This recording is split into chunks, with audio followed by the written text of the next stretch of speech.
Fala galera, hoje estou aqui para conversar com vocês um pouquinho sobre os nomes dos golpes, a nomenclatura, as terminologias utilizadas no Muay Thai. O que realmente é importante aí nessa parada. Vamos nessa?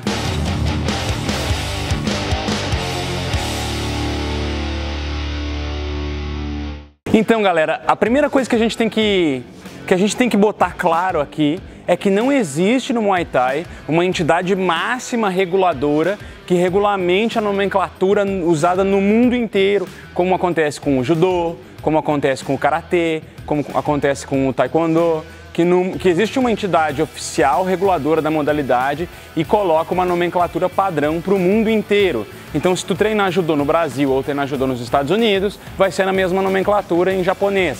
Se tu treinar karatê no Brasil, nos Estados Unidos, na Alemanha, eles vão usar as mesmas nomenclaturas. E no taekwondo a mesma coisa. No Muay Thai não é assim. No Muay Thai não existe uma entidade mundial única, reguladora da modalidade, que vá determinar qual é a nomenclatura correta a ser utilizada. Esse é o primeiro passo para se compreender a nomenclatura do Muay Thai, tá? E como é que é aqui na Tailândia? Aqui na Tailândia, os tailandeses, de maneira geral, entre tailandês, falam em tailandês e com os outros falam em inglês. Basicamente assim, porque eles conversando entre eles é como a gente conversar em português. A gente não vai falar... Eles falam cotovelo, bate o cotovelo, na língua nativa deles, entende?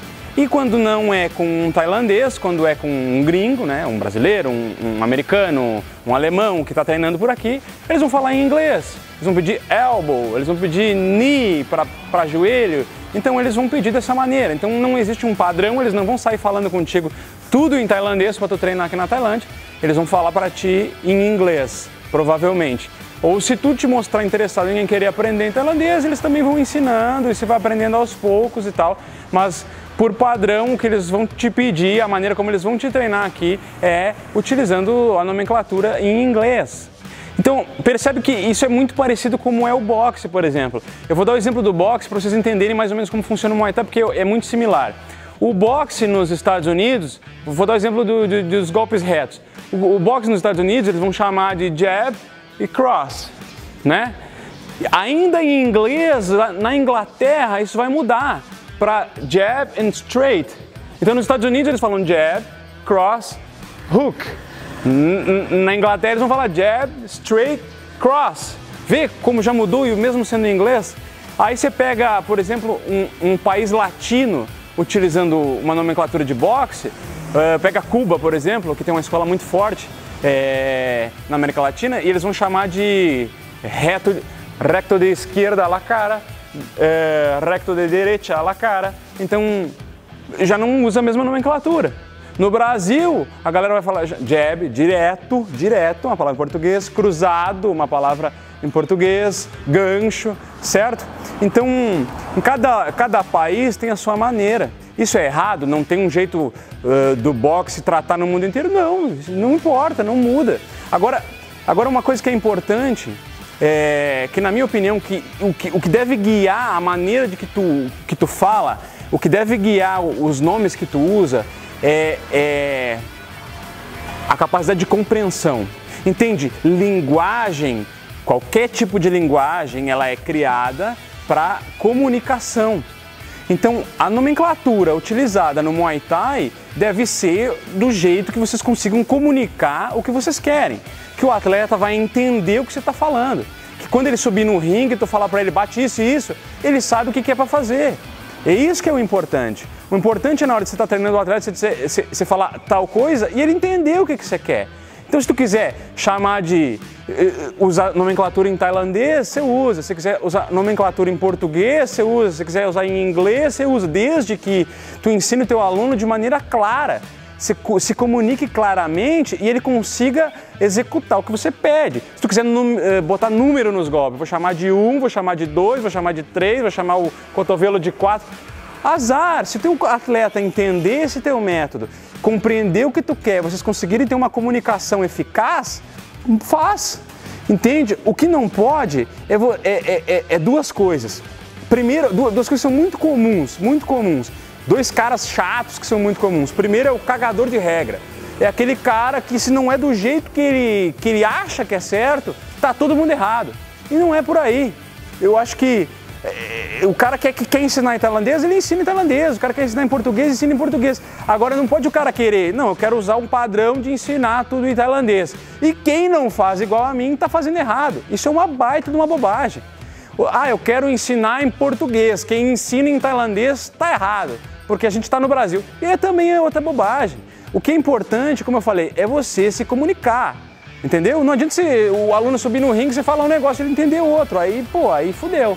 Tá? Então, o mais importante da nomenclatura é a tua capacidade de comunicação. Outro cara chato que tem é aquele cara que quer fazer tudo em tailandês.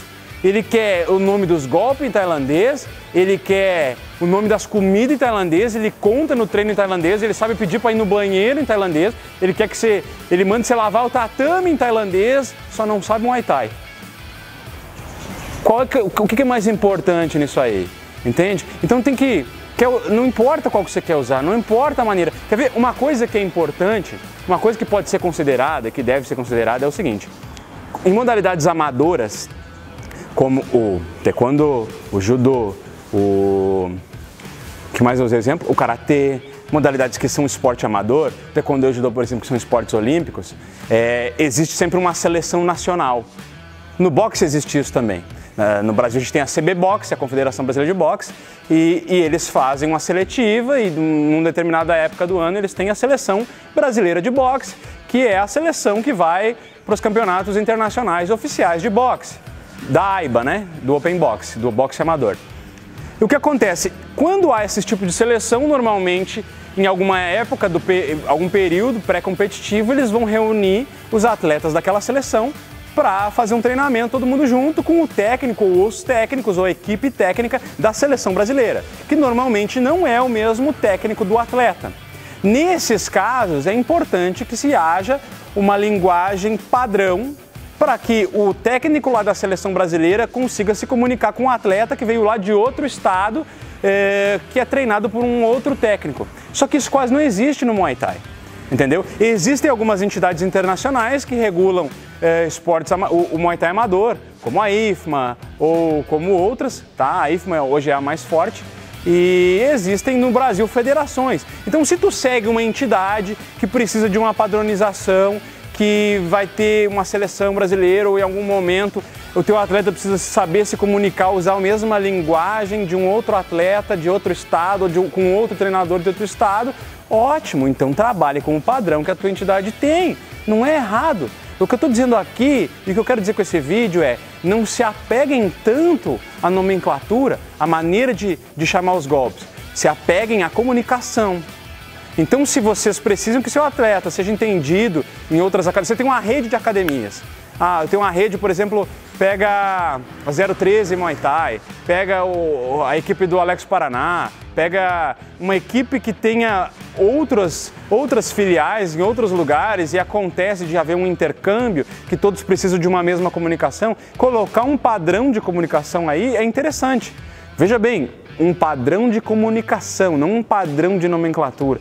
O importante é ser entendido, tá bom? Eu acho que esse aí é o guia máximo dentro dessa história aí de chamar o nome em tailandês, chamar em português, chamar em inglês. O que importa mesmo é se comunicar com clareza e com eficácia.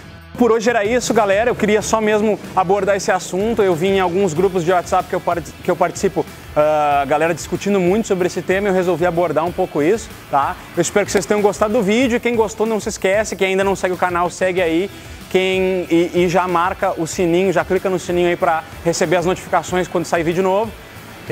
Deixa aquele like aí pra gente, é muito importante. É a maneira gratuita de você colaborar com o canal, deixando teu like aí. E a gente se vê nos próximos vídeos, beleza? Até mais!